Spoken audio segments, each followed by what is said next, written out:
There's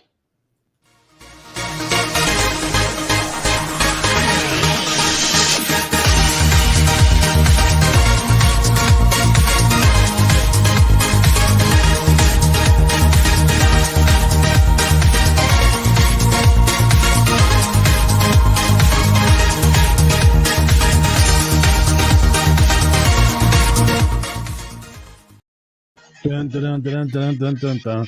What's up, ladies and gentlemen, boys and girls? Welcome to Friday night, 5 p.m. Pacific Standard Time, your place to have the unfiltered experience with myself, Mr. Christopher Rausch, the No Excuses coach, and I am joined tonight, of course, as always, by my brother in white. what do you got? You got light too. We both went light. Scott Goyette right here, coming in light. Last week was the black shirts, and then this week is I'm like, I'm gonna wear white because I don't think he's gonna wear white, but you wore white. Yeah. It's a gray. It's a light gray. It's a gray. It's after September, so I can wear my grays. You know what's funny? It's no shit. My son said, "Hey, Dad, did you know you're not supposed to wear white after September?" Oh, he knows. 5 years old. I'm like, I don't know how that goes, but how do you know that? I feel like in California and Texas, it's a bit different because it drifts into winter. You can do whatever the hell you want. I mean, you're in the Northeast. I feel, like there's like a hard stop where one day it's just cold. We still have nice weather. But who said what color you can wear after what date? I mean, I'll be honest with you, I could care less. But if somebody wants to say it's got something to do with the seasons, like a crispness or a coldness, then it's still warm here. It's 100 degrees. I'm still going to go with light colors. I still feel like I'm in the Caribbean. So I'm nice. good. Well, let's next week. Let's wear orange. I don't even have orange. Go with orange. I don't even have orange. I'll buy it. You'll buy I'll it. Steal it. I'll find a pink one. I'll find a pink T-shirt. All right. I have a pink tie. I know that. Somebody said one time I wore a pink tie to an event. They're like, dude, you're wearing pink. And I said, yep. I can still kick your fucking ass and hang you with it. That's hard. Trying to give me shit for wearing pink. Fuck off. Pink's a cool color. My actually two prominent colors of dress shirts. I have a lot of light blues and a lot of purples and pinks. My favorite, a black pair of pants with a pink shirt. Sharp, dude. It's looking sharp. Looking good. The ladies will be crawling all over you. I don't know if they're crawling all over me, but they go, you look sharp, Scott. I like that. You look sharp, Scott. You look sharp, Scott. And speaking of sharp, ladies and gentlemen, helphealhumanity.org is one of our favorite organizations that Scott and I like to promote here on the show. We appreciate that you guys tune in every single week, whether you're live or on the replay, and we just ask for your support. Helphealhumanity.org is an amazing, amazing organization ran by our friend Serena Buffalino, who is nonstop, absolutely out there every single day, making the world a better place for who she is and what she does. And that's something that Scott and I highly, highly respect. And I'm on the board of directors with the organization. Scott is affiliated with the organization. And we just ask that if you get value, when you get value out of these episodes, do what you can to help support the organization. Go over to helphealhumanity.org, hit that donate button. And if it's $5, $100, $500, whatever it is that you could do, perhaps you can support one of the students that we send to school.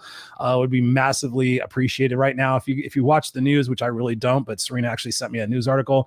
The chaos and the uncertainty and the food insecurities there is actually just it's unbelievable. It's unconscionable.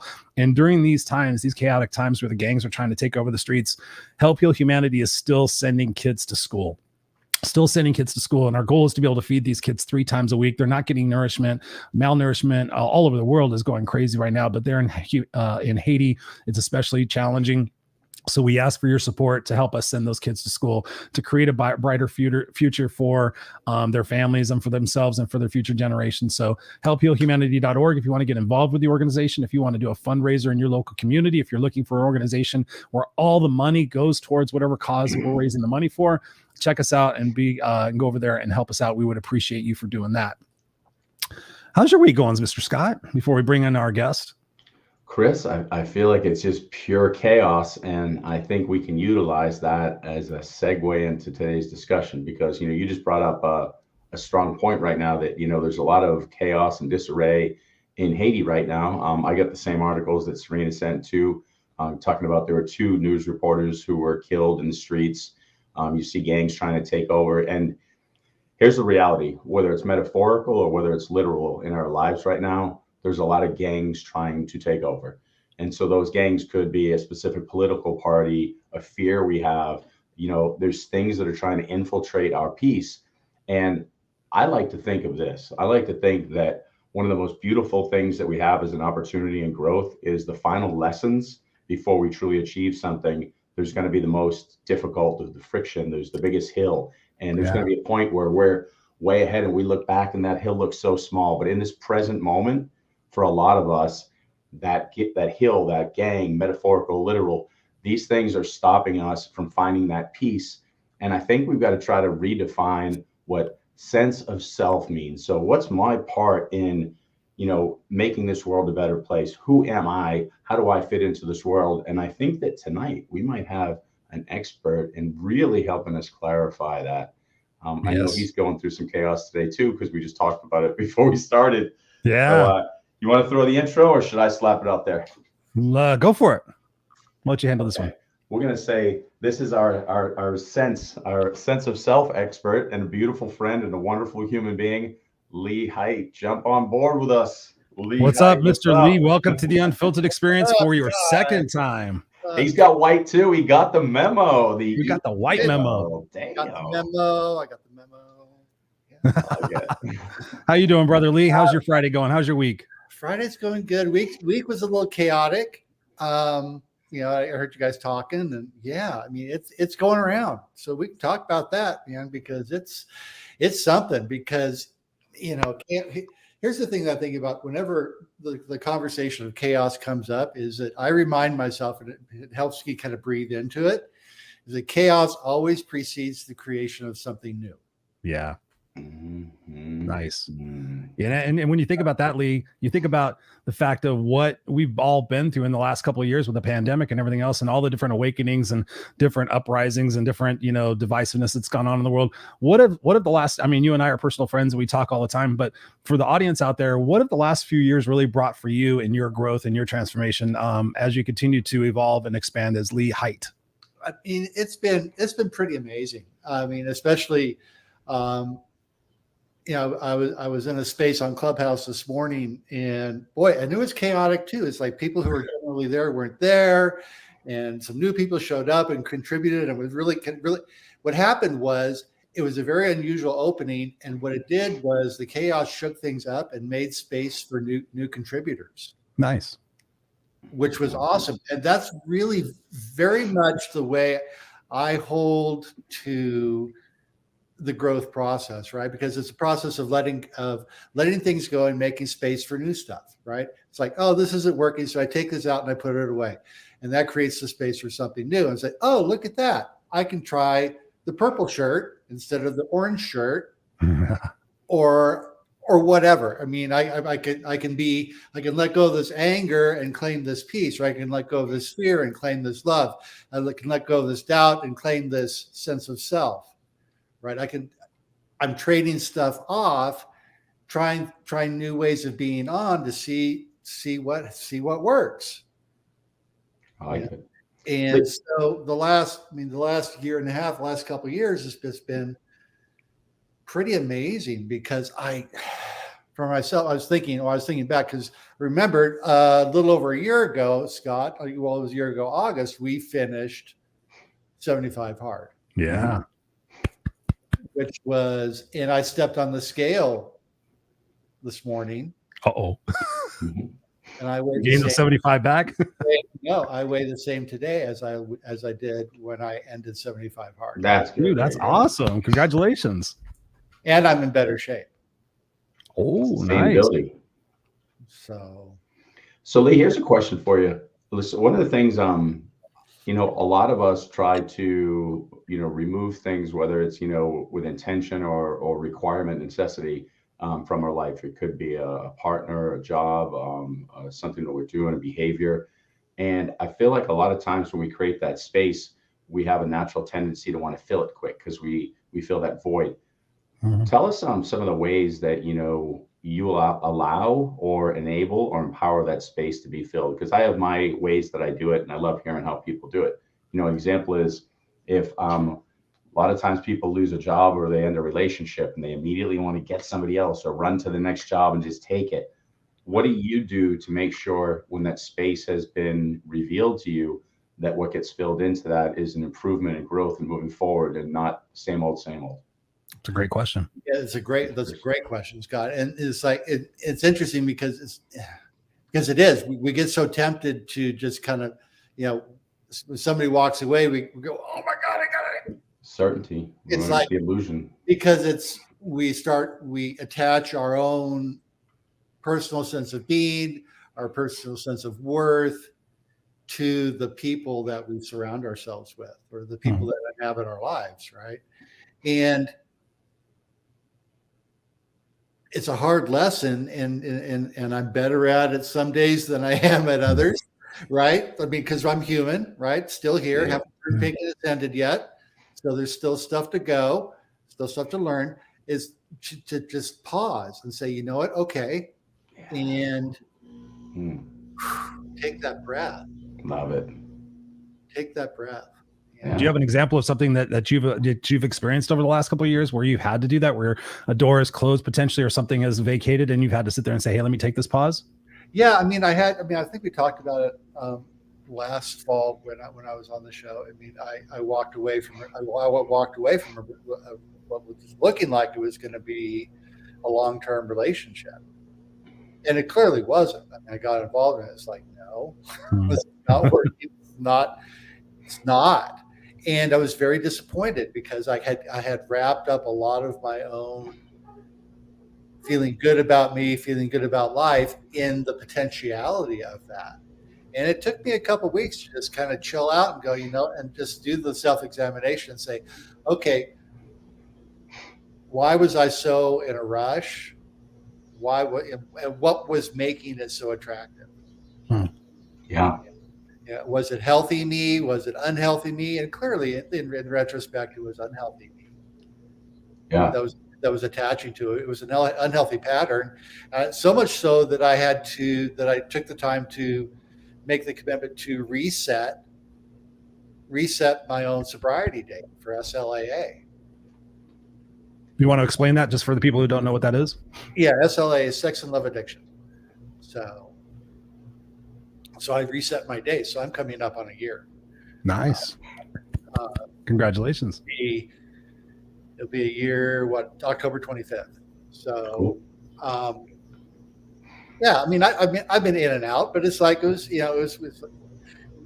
had a lot of resets. You talk with a lot of people in recovery. SAA and SLAA. SAA is Sex Addicts Anonymous, and SLA, Sex and Love Addiction. Those two groups reset dates more than any other group. Really? Well, what determines what a reset is? Think about. Great question. I want to understand. Think about our environment, and think about the media we look at, because breaking sobriety for people in those two parts of recovery can be as much as taking a set for a guy or a girl, can be as much as taking a second look. Really? It can be that strict, depending on where they are in their recovery. So this is an amazing lead into the master discussion, what we're going to talk about, and just really understanding the sense of self and who self is. Because one of the things that, I've had this discussion too, just even with my wife, even with friends, where like, what container are you playing in? Like, what are the rules? You bring up a great point. Is it cool to, she wants to go out dancing and stuff. She can just dance with guys. What does that look like? I love the fact that she gets to go dancing and enjoys herself. Right. Sometimes I just don't feel like going dancing. I mean, I'm getting older and I just play basketball all day, after work, or I just want to take a nap. I don't feel like dancing. So what does that look like for her? What does flirting look like for me? What do you guys allow within it? And what void are we trying to fill? Is this something like, dad left, mom made me upset with woman because the way she said I always reminded her of my father or something, and so I'm trying to fulfill some like woman won't control me, or it's very interesting stuff, because I'm always trying to figure out, who am I? Where do I really achieve my fulfillment? Is sex or love a thing that adds value to who I am and enhances my humanity and brings me closer to spirit? Or is it just a thing that's an escapist, moment, just to handle some trauma? So how do you define that, and where does that sit? Because when I hear that, I remember hearing Wade Boggs was a sex addict when I was like 15. I'm like, the hell is a sex addict? Because you're a kid, you know what I mean? Yeah, everybody wants sex at that point. Yeah, I was like, aren't we all sex addicts? You know, like, yeah. so. I mean, there's a whole lot of definitions. I mean, there's. I'm not even sure it's in the DSM yet. Oh, really? Yeah. Wow. Because the last time I spent time with a therapist, it still wasn't covered, Mm-hmm. and that was a few years ago. So where do we start? Pardon me? Where do we start in understanding that? Because, you know, there's people who have kinks. There's people who have this. Are they sex addicts? Are they expanding? Are they escaping? Are they enhancing? What are they doing? Yeah. So, I mean, and it's tough. It's very difficult to define. And I'm going to try to keep it real simple. Cool. I'm going to try to keep it real simple. That's simple.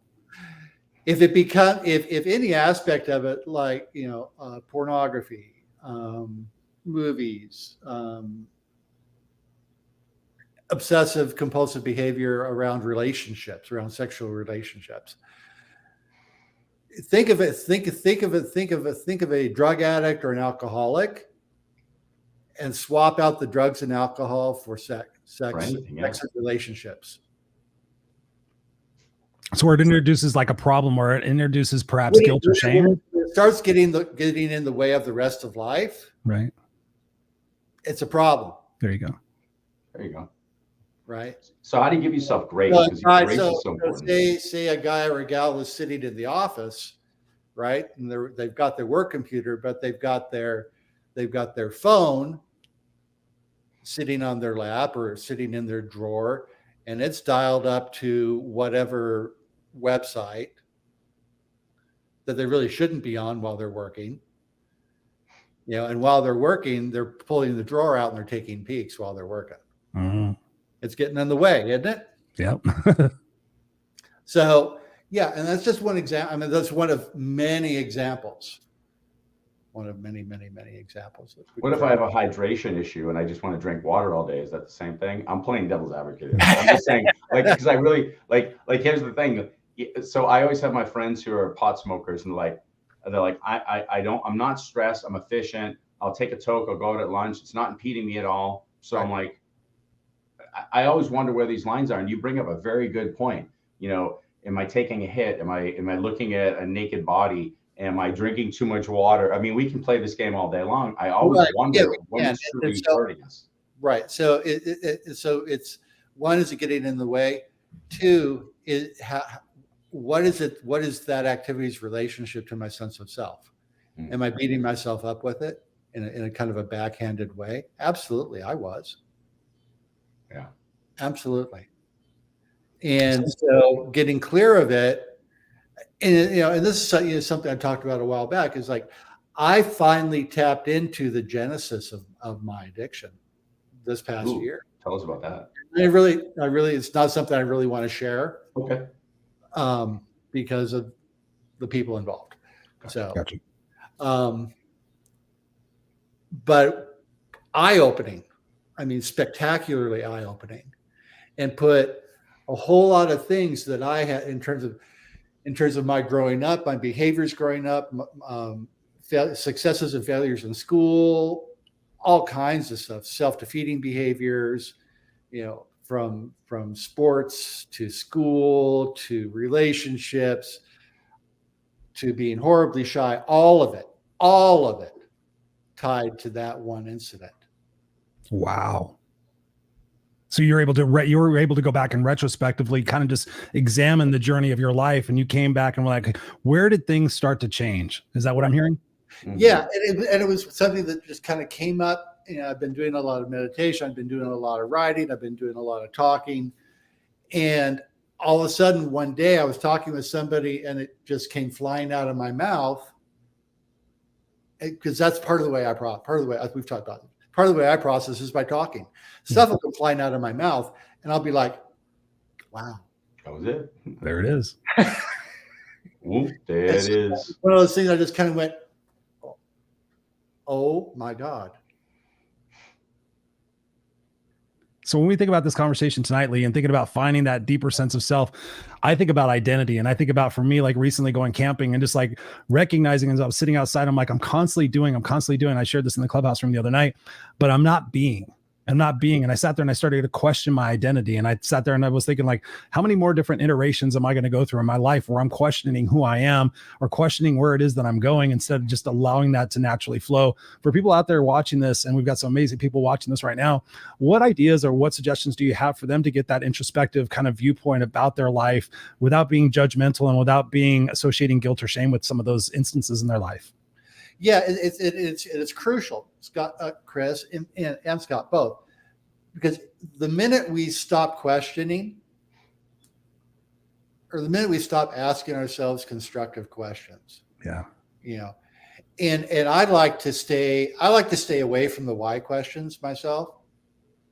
For me, it's what's motivating me, what's lighting me up, what am I really interested in, what makes me smile, those kind of questions, or what's behind that, what's driving me to make that decision, right?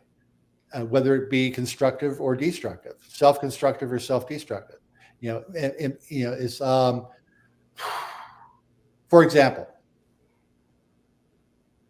I decide to take a speaking gig. And I show up for the speaking gig and I've got my notes and I'm walking up there and, the butterflies are feeling like dive bombers. What am I going to do? Right? What do I do?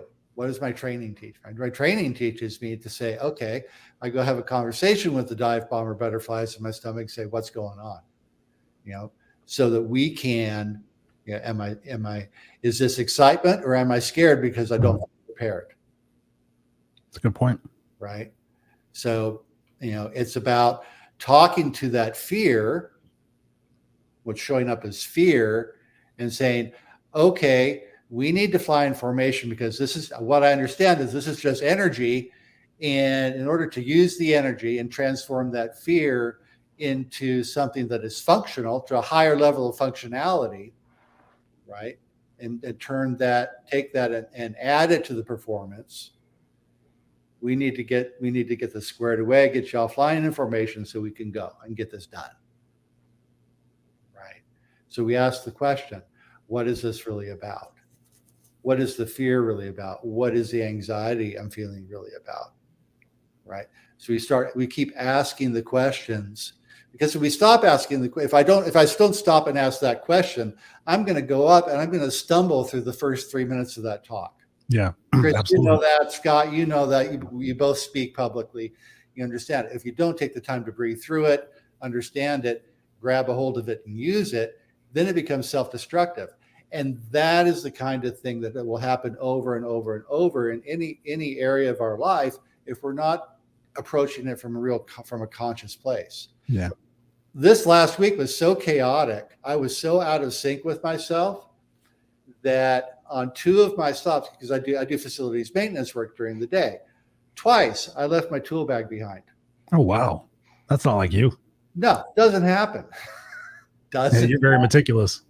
Right. And so it's like, so that's the kind of week it was. And so I had to stop and say, okay, what's going on here?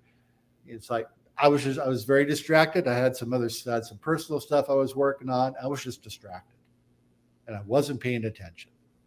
And so I had to stop and go, okay, we need to reground, recenter. And once I stopped and did that, I took 5 minutes sitting in my van, going, okay, we need to recenter, we need to refocus. Otherwise, the rest of the week is going to suck. So I did that, and the rest of the week went fine. Everything got squared away. But I had gone unconscious in terms of moving through my day-to-day life. And like one of my favorite mentors, Dr. Ernest Forks, he was this great teacher I had in ministerial school. And he looked at me one day, he says, Lee, big, deep voice. When you go unconscious, there are casualties. And that first casualty is you. True. Lee, let me ask you a question, because you're speaking my language where I've really been hyper focusing and trying to be super present. I've really been trying to better understand techniques and have even more tools in my tool belt to share with my clients and for myself as well, to help people manage, reprogram, and or deprogram that 90% of the subconscious mind that drives us day to day while we have the 10% conscious mind. You just said something that I want to just posit it and just say, could we flip it? Because you said when you get unconscious, but I'm almost thinking this. You wouldn't forget your tool belt, you wouldn't forget your stuff because that's already programmed effectively into the subconscious mind. That's part of that's Lee's thing. You got that. Right. So what if what's happening as we're becoming more conscious, let's just make up a number. Let's say 90% of our subconscious mind drives us. What if the universe is saying, all right, guys, I see you want to wake up. I see the presence. I see the effort. What if 10% more of that subconscious mind just became conscious? And now you're like, oh shit, now I have to actively remember my tool belt. I have to actively, and the only reason I'm saying this is because I'm feeling some of the same stuff. It almost feels like chaos because of overload. What if suddenly we're coming off autopilot, and we're given a little more and a little more and a little more of consciousness. And now in that management, it's becoming a struggle. So think of like the concept of I am. What if it's saying I am consciousness? We've been asking for it. We've been asking for our truth. We've been saying I am enough. I am creator. And now the universe is saying, okay.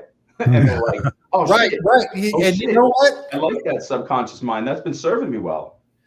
Well, absolutely. And one of the, and interestingly enough, I'm glad you flipped it, because I like playing flip the script, right? So one of the occurrences of leaving the tool bag behind, not the first one, but the second one, was right after I had done something new. I'd had like a stretch event in terms of stuff I do at work, right? I just taken on something. I knew I could do it, but it was going to take me some time, and there was some learning involved, and it was like that is, this is one of those things, right, that I usually turn over to somebody else because they can do it 5 times faster than I could. Sure. And so I did it, and then it was like fixing one of my pieces of equipment myself. It was swapping out a fuse, blah, blah, blah, blah, all that doesn't matter. And then I got my work done, and I was walking out feeling pretty good about myself, and went on to the next stop. And it's like I got there, I did something else, and it's like, oh, hey, can you da da da da da? And I went to and the bag wasn't there. But going back to what we were talking about, it was right after a stretch event, right? And I agree, because we were talking about this earlier. Chaos always preceding something new, right? So chaos. So we have these chaos events, these chaos periods where we start swapping things out, we start letting things go and allowing new things in. And yeah, that there's some reorientation and some regrounding that takes place as a part of that process. Yeah. So yeah, it's a refocus. There's a refocus. It's kind of like, wow, I've got these spots on my glasses. I need to wipe them off, and you put them back on. It's like, oh wow, I can see them. Right? Yeah. So all that old stuff is like, those are the spots on the glasses, and we put them back on. Say, oh, look, I see better. Yeah, I just think there's maybe, and again, like I think we're all the same way. Like all three of us are the same way. It's like if there's an opportunity for me to grow more efficiently, effectively, and sustainably, then let's play in that space. So I always try to say, okay, if there's this, is it that? So if we are becoming somewhat more conscious to reprogram the subconscious mind to be more efficient, kind, effective, supportive, and not that you can't, you're not enough, and all that stuff. Right. Maybe that's what's happening. Maybe part of like the consciousness awakening is we're going to reboot that which in human form, the subconscious, is now supporting us and not saying you're not enough. So, I mean, I'm kind of seeing it as this right now. I'm trying to super actively be as conscious as I can, so that the voices are saying to me like, Scott, you know you're enough, you got this. So I have a support system instead of something that's yanking me down. So maybe, like you said, you're doing new things with opportunity to reprogram, because the subconscious mind is not a bad thing. If it stops me from walking into a fire and burning myself, or makes me slam on the brakes last second when I wasn't fully paying attention, thank you. I appreciate you. Right. It's like, it's fear, like I said, we're talking about, fear has its place. Fear has its useful moments, right? However, it's like I think we've talked about. Is this event a road sign or a stop sign? Yeah. Right.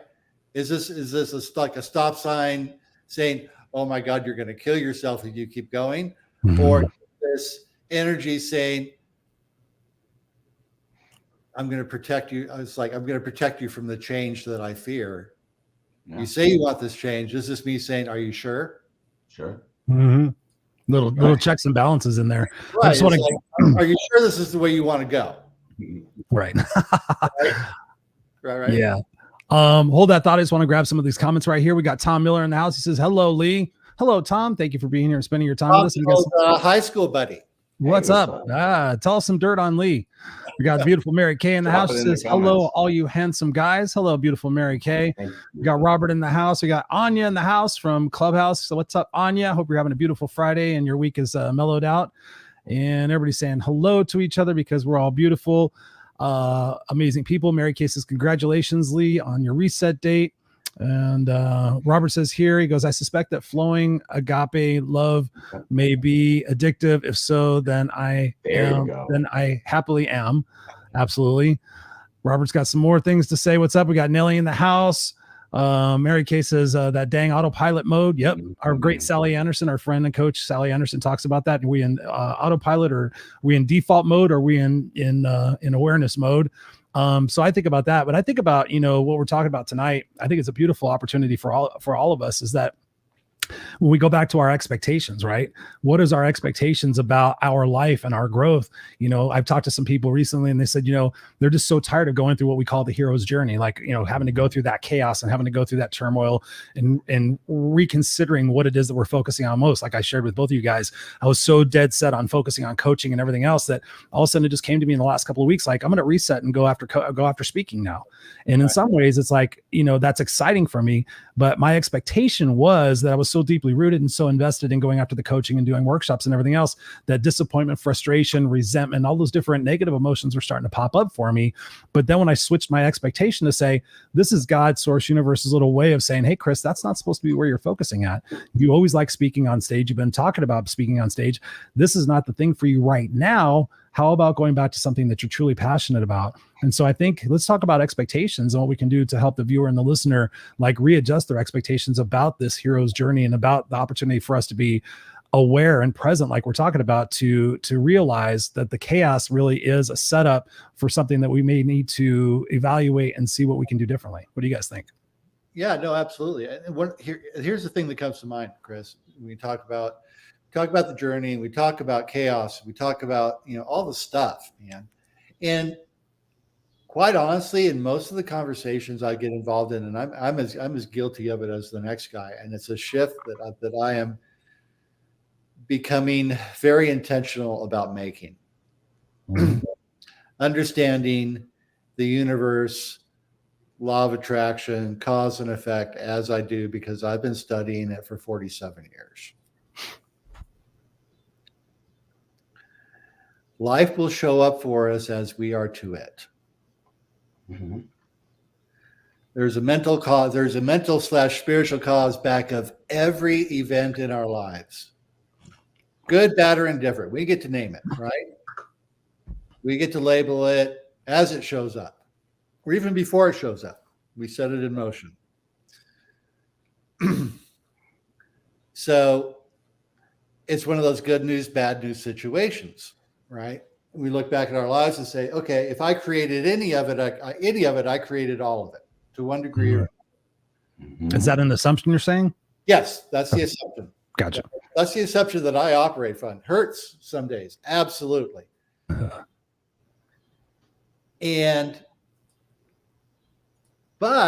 if the law of attraction is true, right? If we all assume, I think most of us here in the space assume that the law of attraction is real, and that we create our lives. We are source, we are creator, right? So that also means that I get to create, that I get to participate in the way it unfolds. I get to set not only the substance, but the tone, right? not just the tree, but the color of the tree, not the grass, not just the grass, but I want soft green grass under my feet with no stickers. Welcome to Texas. Welcome to Texas. Yeah, dude, I lived in Texas for 13 years. Yeah, we have a beautiful lawn, but you walk through it and it looked pretty, but it ain't. I had a great big old 1 acre lawn in Joshua. Loved it. So what I'm saying is that we don't have to make, if we're creating it, why are we creating it hard? Mm-hmm. Why are we saying that growth has to be hard? The pain and suffering involved in growth I believe, is directly tied to the degree of resistance that I have, to the degree of resistance involved in me holding on to the way I am rather than the way I want to be. Amen. So the pain I experience has to do with me holding on to stuff.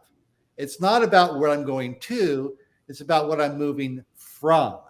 Mm-hmm. So if I can let go easily those things that no longer serve me, then that growth process is smooth, joyful, loving, peaceful, all that stuff, rather than the high drama that we seem to have been up until now addicted to as a human race. Mm-hmm. Right? It doesn't have to be that way. It doesn't, and it's pure attachment. I had a great conversation yesterday, Lee, that I think you'll appreciate because it goes hand in hand with what we're saying. I took away 2 beautiful points from the person I was talking to, and we're going to end up doing some stuff together in the future. I'm coaching his son at this time, and the end of the summary of the conversation was 2 things. He said, "Don't do business with assholes and choose joy in everything you do." And I want to break that down with what you just said, because think of this, okay? Like right now, my daughter's in high school, and this is what the conversation is in the house. I have to take that AP class because, if I take it, I'm going to get ahead and college is going to be easier and this and this and this. All she talks about is she wants to paint, and there's all these local places she can put her paintings up and she can start selling them. And there's a painting class she can take year round, the whole year, that she's going to be able to do that now. Joy, everything she wants. She goes, but this history class, it's AP, the counselor says she take it. So I'm sitting here saying, I'm like, you just told me what's going to make you happy. I see what elevates you. You want to be an artist. Why do you give a shit about AP history? Because somebody told you. And I'm sitting here like trying to explain that to her. And here's the thing. Everyone's always saying the world's not going to be easy. It's all about suffering. And the human condition and humanity has been built around suffering.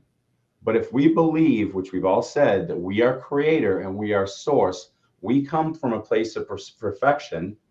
In this duality, we've created all of it.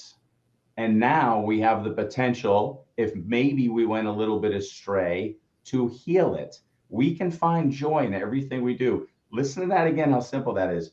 If you believe that you are a co-creator in this universe, a perspective point of source, a fractal, whatever the hell you want to call it. And here we are creating, and maybe we went astray. Then today we can all make the decision to choose joy. Now, this is the resistance I got, because then I went and shared this with my class, my business class, and this is what came back. Yeah, but people are going to die. Bad things are going to happen. I say, you're right. So I can choose joy, fill my cup with joy.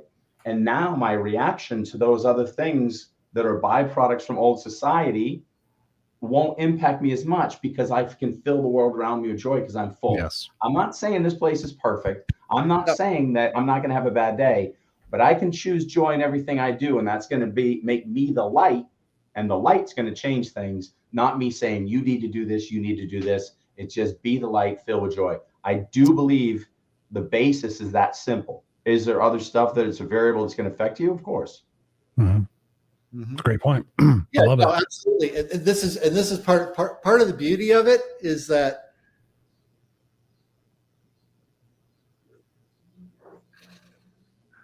trying to find a simple way to explain this. So at the level of consciousness, right? So we have our conscious mind, we have subjective mind, subconscious mind. At the level of subjective mind, I'm going to say subjective because there's a reason for that. It's at that level of subjective mind that we're all connected. right? That's where the universal, it's called race mind, but human race, right, is all connected at that level of consciousness. So when we grow, I mean, that's where the collective is. So as my little point shifts from fear to joy, or from fear to love, right? That has a subtle, that's just dropping my little pebble in the pond, and that flows out to everybody else. So there's my pebble, there's Scott's pebble, there's Chris's pebble, pebble, pebble, pebble, pebble, pebble, pebble, pebble. It's just we keep flipping those coins, we keep flipping those pebbles and saying, okay, we're going to flip all the pebbles from fear to love. And at some point, we reach critical mass and they all flip. Right? It's that 100th monkey principle. Yeah. Right. With the book from the 80s, The 100th Monkey. Right. You never heard, you know, okay. Thumbnail sketch. I love this. The 100 monkey. The 100th monkey. Thumbnail sketch. I'm going to make this as short as I can. There are two, and this really happened. So scientists are studying two islands in the Pacific. They each have these monkeys, and the monkeys eat sweet potatoes. They grow wild all over the island. All of a sudden, one young monkey, takes a sweet potato down to the water, rinses it off, and then eats it. Another monkey sees that, says, "Oh, that looks like a good idea." Blah, blah, blah, blah, blah, blah. When the 100th monkey on that island does the same thing, they all start doing it, but not just on that island. On the next island, and they've never met the other monkeys. That's what's so crazy shit. They've never connected. They've never seen. No contact. That's crazy. Start washing the sweet potatoes. True story. That's what you're talking about. That connection at that at different frequencies. Critical mass is massive. At the level of consciousness, the universal subjective consciousness. This is what the old classic metaphysicians called it in the late 19th into the 20th century. Universal subjective consciousness is where we're all connected, because it is subjective to the degree that it is subject to the impress of conscious thought.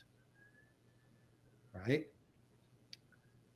So once that critical mass is hit, everything changes. That's why world peace meditation works. That's why collective meditation works, collective prayer works.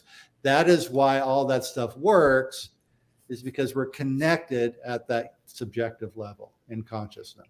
And that's something that needs to be shared more and more and more, because we've got arguments between people who disagree with, like, well, meditation's Buddhist and that's not Christian, and prayer's Christian, it's not this. Listen, when you put thought out there and everyone puts thought out there simultaneously, that critical mass impact is made, period. This is energetic. Define it how you want. Call it God, universe, creator, energy. Right. It's scientific reality that can be displayed in just what you said. And a lot of times I see somebody say, prayer warriors come out. I'll gently say something like, the more of us who do this, the better, because I'll use a word like critical mass is met. This is going to come to fruition. And just say it in a way that, like, the people who might not want to get involved because there's multiple beliefs, it's the same damn thing. Bring the energy, bring the thought, bring the sweet potato cleaning. We're going to see some value in the other end. It's amazing. It's absolutely amazing. It's funny because, talking about the old metaphysicians, right? And so, I remember I hopped into Clubhouse about 1.5 years ago, and I heard all these people say, coming out with all these phrases that I had heard, that I started hearing 50 years ago. Mm-hmm. And they were throwing them out there like there was some brand new thing just discovered. Da, da, da, da, da, da. And it's funny because I'm helping teach a class on Tuesday nights now. It's a beginning basic metaphysics class. Wow. Out of the church that I've been helping support. And it was part of the reading, and part of the reading was basic, and I'm going to paraphrase it. And I meant to bring it because I was going to give you the page and paragraph number and all that stuff. But the basic message, the basics of it was that if the universe is working for us, not against us. Amen. Right. And we how many times have we heard that in various spaces Keep saying it. This is a book written in 1926. Wow. What was that, like Neville Goddard or something? Nope. Science of Mind by Ernest Holmes. Cool. It's a book I've been teaching from for decades. I love it. And I love the fact that it all goes back to simplicity. Like you Right? start reading the most simple stuff, you're like, why have we complicated this? Mm-hmm. Yeah, why are we making it hard? Why are we making Ego? It hard? And I get it. I mean, I get, ego. Yeah. Mm-hmm. I get that. That's why my LLC is called Simple Spirit 101, because I'm all about keeping stuff simple. Because trust me, you guys know me, I can do the rabbit hole conversations with the best of them. I can break it down into itsy bitsy little bitty pieces and get into all of that stuff. But you know what? None of that matters. Mm-hmm. The things that matter are the things that are going to help me change my life. And the things that are going to help me change my life is understanding, first and foremost, that the dominant tendency of my thought, the dominant tendency of my thinking, where my train of thought, where my patterns of thought go on a day-to-day basis, those are the things that are going to create my life. Mm-hmm. Not any one thought specifically. And trust me, affirmations work, visualizations work, all that stuff works. And in the end, what matters is, what is the dominant tendency of my thinking? Right. Because that is the pattern that is going to determine how easily it happens, how receptive I am to my increasing good, how receptive I am to a healthy body, mind, spirit. Mm-hmm. I rarely, if ever, get sick. Chris, have you ever heard me talk about being sick? Nope. I had COVID early on, knocked me down for about 3 days. I had it early. I mean, I'm talking February, March of the first wave. Wow. Didn't even know it. Didn't even realize it until afterwards, when I looked at the symptoms and all that stuff. I had been in Portland for a meeting. When I came home 3 days later, boom, I was down for 3 days. And it doesn't happen. That doesn't happen to me. And I mean, I got exposed to the Delta variant, felt like a cold for a couple of days. I got it from our mutual friend. Oh. I had a sit-down meeting with him, and he called me the next day, dude, I got tested positive for Delta. I'm like, oh, great, thanks, man. Thanks, brother. I'd been right across the desk from him, and I ended up, it felt like a cold for a couple of days. But I just don't get sick. Mm-hmm. Because you don't allow that negative energy to get in your mind. It's not a thing, man. There's this message in my head. It's like, I have too much to do. I got too much to do in my life. I don't have time to get sick. And usually when it does happen, I'll feel it coming on. And if I stop for if I just take a day, I can short it. I can short it out. So you know what? Okay, I'm just going to take a day. I hear it because I can feel it. I'm like, okay, I'm just going to take a day. Then I don't get sick. Not sick, right? So it just slows me down. Super Lee. It's just my thing, man. Everybody's got their thing. For me, it's everybody's got their thing. Well, wow, guys, we've already been talking for 50 minutes. Can't believe that. Tom Miller came back in and said, no can do. Shit flows in both directions. Absolutely. Appreciate that. We've got, let's see, Nelly says here, kind of like birth points in growing, it feels like the angst is overwhelming, but it doesn't last long relatively. Absolutely. And what kind of things can we close out with, Lee? And thinking about this conversation tonight, what could you encapsulate for people who are listening to this in that simple way, that 101, for them to start that process of having a deeper and a more meaningful connection with themselves? Yeah, keep it simple. Take time to be still. Take time in your day. I don't care if you meditate, you write, you read, whatever. Just take time to be still. Mm-hmm. And if it's not a practice that you have, start small. Take 3 minutes. Doesn't have to be 20. You have to sit down and meditate and om and chant and all that nonsense. I do that. I call it nonsense, but you get the point. I love it too. It doesn't have to be a big deal. Just take time to be still. I am not like sitting meditation is not necessarily my thing. For me, I need to be more active. So I take walks. Mhm. That's what I do. I take walks. I'll take the headphones out, put the phone in my pocket, and I'll just go walk, or I'll do some martial arts or something like that. But it's just something that keeps me single focused and quiet and still. Yes, Mary Kay. Yes. Mary Kay, watching the birds in my backyard. Yep. So just take time to be still and quiet. That's the first thing. Journaling is great. And it's like some of the students in my class on Tuesday nights, they're saying, well, what about, if I really don't journal? Start with gratitude. Start a gratitude journal. Yes. That is the easiest way to start journaling, I think. And start with like 3 things. Mm-hmm. 3 things in the morning, 3 things in the evening. Just write them down. And then maybe after a week, you might feel, well, let me just write a little bit about how I feel about that. Right. And just see what happens. Try it. Journaling's not for everybody, but it's helpful. Mm-hmm. I agree. You just never know what's going to come out of it. The first 5 or 10 minutes maybe feel awkward or uncomfortable, but as you get in that flow and as you get in that green light space where you're not judging anything that you're writing and you're allowing yourself to have that flow state, it's incredible what some things can come up.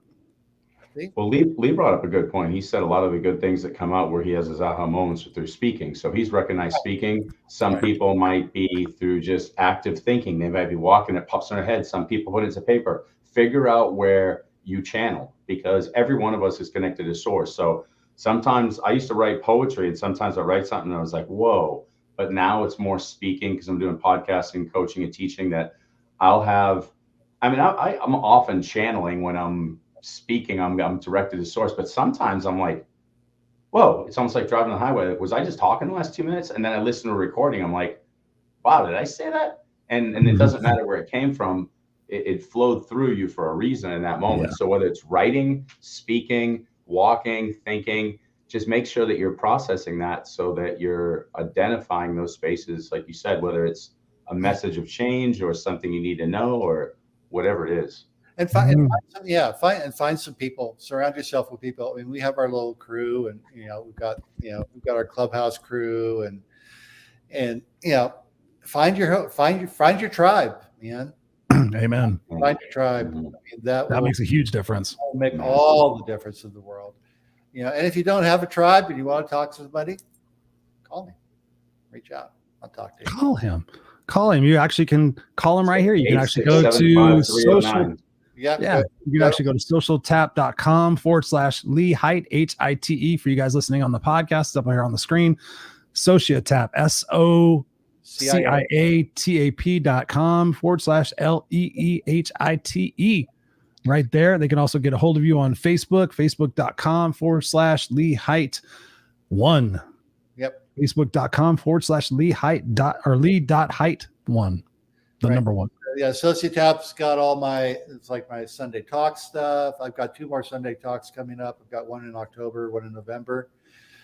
Those aren't in there yet, but all the old ones are there. The series I did this last summer, which was pretty awesome. That was fun. That's in the actual chat, so people can see that as well. Brother Lee, thank you for being here on the Unfiltered Experience. Once again, we're going to place you backstage. Don't go anywhere. Scott and I still want to chat with you for a second. Thank you. The time always goes by fast, and we'll definitely have you back on again as one of our regular guests. So thank you for shining your light, brother. Thank you for being a brother to me. I appreciate you. You bet. Don't go anywhere. Appreciate it. And there we have it, Mr. Scott. Another brilliant conversation with a fellow like-minded, thought-provoking individual who expands beyond the horizons of what is normally thought of. What are some of your thoughts in what we discussed tonight? What spoke to you the most? Yeah, I like I'm always talking about extending the sense of self, and prior to doing that, you got to figure out where you're at in this present moment. So, to the point of, hey, here I am sitting in this chaos and the world feels all so overwhelming. Start dancing in different spaces, ask questions, like the one that Lee and I were just kind of going through. Maybe the reason you're forgetting things is because you're getting off autopilot, you're putting your car into manual and you're driving. And so maybe you're in an active space of reprogramming the subconscious mind, subjective mind. Maybe we're going to hit that critical mass where whatever it is you're learning is going to be learned by all. But understand this, listen to that monkey example. You might be the 100th monkey. You might be the person who plants the seed to start that process going. But whatever it is that you're bringing to the table, the change starts with you. And that's a hard thing to believe. Like, you're telling me if I change one thing in me, the world can change. 18-year-old you or I would have been like, what the hell are you talking about? Oh, 35-year-old me would have been like, what? Yeah, it's not like it's that far removed from where we are now. So listen to the simple science that Lee explained. We're talking about that 100th monkey, because imagine this: 99 monkeys before us, 99 people before us said, let's, instead of the sweet potato example, let's say I want to be the change I want to see. So I'm going to lead with kindness. Mm-hmm. And all of a sudden the world becomes more kind, and you're the 100, and you're not sure why. Don't even worry about it. Just bring the kindness. You might be the 50th one and there's 50 to go, but you are going to be part of that change. And there's so much beauty and so much power within that. Don't deny your power. Just be it. I want to end with one last thing, Chris, because this was really weird and I didn't share this, but I was thinking about it. I was in a bad space today where I think what happens is I'll compartmentalize, and I always talk about this, emotions from things in the past. And how I manage it is I think I get to a place where my cup is filled with joy, which we were talking about. And then my body goes, he's ready. And the universe says, we're going to release some of those old emotions. And then it comes out and I'm not sure how to filter it. So I felt really gross all day, like sadness and anger, almost like I was juggling sadness and anger and it was pouring out of my body without a direct understanding where it's coming from. So I'm just trying to just not be an ass to people. And so I go to the gym. I'm like, I'm just going to be a kind person. Dude, I've never seen anything like this at this gym. People were getting in fights. Kids were going in on the parking lot, chasing each other. Some kid threw his drink in the middle of the court and told everyone to F off and ran. Wow. And I honestly thought like maybe like I was bringing it and somehow trying to remove it and dump it and process it. And the reason I'm sharing this is I really believe in the energy that we're bringing to place, because usually I show up into a room, I'm going to change that room for the better. I knew I was bringing nothing good. There was something in me that I not selfishly, I wanted to go release that. And something went haywire there. And I really want to sit and process it. Maybe that's another show we can have Lee back and talk about that. But I was really thinking about, did I create that? Wow. And if I created some of it, I created all of it. Like, we could have done all this in the show. I don't want to but I want, everyone who's listening too, to think about that. Maybe we come back and have another show, because typically I take those deep breaths and I bring an energy that changes the room for the better. And I do a great job at that.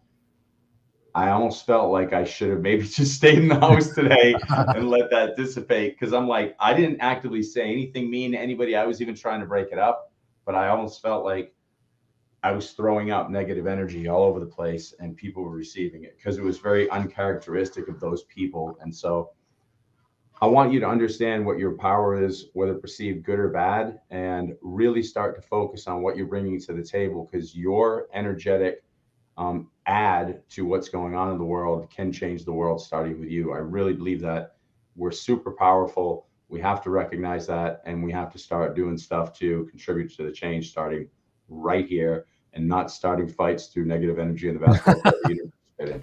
I know it's off crazy, but it's just been weighing on me today. I'm like, did I do that?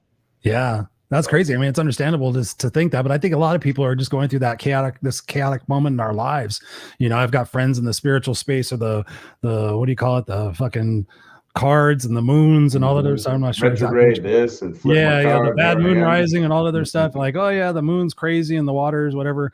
I think it's just a point of awakening. I think it's something that we're all experiencing, and I think that's what the world is calling for right now, is for not for us to go out there and change the world externally, but to start within ourselves. And that was the reason for this conversation tonight, is to be able to sit there and say, okay, what can I take from this, and how can I work better on myself, and how can I fight less with myself and allow more things to flow. And I think that's the message that I've been getting recently, is like, again, like when I was camping, I was like, I'm always doing, but when am I really being? And what would it feel like just to be and not have to worry about fighting and trying and pushing, and just allow things to happen, knowing and trusting that it's all going to work out for my greater good, because it always has my entire life. And so instead of trying to control things and manipulate things and try to have certainty in outcomes and safety, and that feeling of I guess arrogance in a way, of knowing just allow it to happen and enjoy the moments as they happen, and not bring up all that other sludge and everything else. And when that stuff comes up, to ask myself, how do I feel about that? Why am I bringing this up? Is this something that's tied to perhaps like what Lee said, is this something that's tied to something that happened way back in my past that I can now allow to let go, and I can release and not have any shame or guilt or anger or resentment towards? What would happen? How would I feel like if I sat there and I let that go? Do the ceremonial thing, like, you always suggest, like, write it down on a piece of paper and burn it. Say, I allow that to go. How would that feel? How would that feel to no longer have that monkey on your back? A different kind of monkey. So that's what I'm trying to embrace. That's what I'm sitting there going, okay, what signs are being told for me to go in a new direction versus fighting to try to stay in the same space that I'm at because I have that sunk cost bias. So I think it's a beautiful conversation. I think that's what's going on in the world today, is that most of us need to look internally rather than externally. And I see so many people out there trying to, well, if they did this and you should do this, and those people with this label, I don't agree with them, they should, those people are just gonna wind up sitting there in frustration and not doing anything, not taking any traction. But the people here on the show and ourselves, and you, myself, and Lee, we're the ones that are going to continue to evolve. We're going to be part of those 100 monkeys. They're going to be able to sit back and relax and be like, wow, look at all those people. Isn't that interesting? I'm glad I'm not like those people. So I would welcome it. That's what I'm doing. I'm sitting there embracing it. I've got beautiful people like you guys in my life that help me go through those transitionary phases so I can help other people and become a better version of myself. So thank you for that. And for everybody else out there in radio land and video land, go to www.theunfilteredexperience.com. Check us out, theunfilteredexperience.com. If you're not already a part of the Facebook community, join us there. Let us know what types of guests, what types of topics you would like. Last couple of weeks, we go in deep. We had Susan Marie on last week. So if you missed that show, go back and check it out. Susan Marie's a fan favorite here of the show, and she goes deep, and we talk about all sorts of different things, metaphysical, and how we can sit there and expand our mindsets about ourselves and release a lot of this thought that we need to have that control and everything else. So go to www.theunfilteredexperience. And let's see, who do we have next week, Mr. Next week we have, who do we have next week? Coming up next week, we have a solo show. So you had brought up an idea for a subject. So do you remember what that idea was? I would love next week. What I would like to do is, we don't promote ourselves, enough subtly. We're just saying, I would like to dig deep and ask Chris some questions to find out a little bit more of where people need to utilize Chris the best. Because one of the things that I've seen is, you have aligned a why, and you know where you want to be, and you've got a mission. And I think the universe takes care of that how. So let's ask some questions that's going to set up an alley-oop pass for that universe to plug you in, because there's so much that you can bring to the table, whether it's motivational speaking. Maybe what we can do is get everybody on the show and start talking about places where they could see you fit best as a speaker. Because we had that conversation today. Is it with people in associations? Is it in schools? Is it management? Is it in a college environment? But let's find that space, and I want to do it for you. My gift to you. Awesome. Thank you. I appreciate you, brother. Super. And let's see. We got Mary Kay says, be love. Nelly says, I dig Lee. Oh, yeah. Anya says, amazing conversation. Robert says here, thanks all three of you. Thank you, Robert, for being here as always. Nelly says, thank you, Lee. We put the link up here in the chat so you guys can go click it directly and have some time with Lee. Marlene's in the house. She says, doodling is all the rage. Absolutely. Love that. My wife loves to doodle. I like to do mind maps. We got Ron in the house. What's up, Ron? Visiting family. We'll watch the replay. Love you guys. We love you, Ron. We appreciate you. And of course, I'll go back and I will check out Robert's comments here. Appreciate you, Robert. Anya says here, I go for a walk too. Marlene says I go to paint. So yeah, whatever it is that you guys do that, be that, go to those spaces, enjoy those times more and more. And we love and appreciate you guys here on the Unfiltered Experience. We'll be back here next week, 5 p.m. Pacific Standard Time, 8 p.m. Eastern Standard Time. Myself, Christopher Rausch, and the beautiful Scott Goyette. We love you guys. We appreciate you guys. We'll see you out there. Go out, have an amazing weekend. Enjoy your moments and be the change you bitch about. Be that.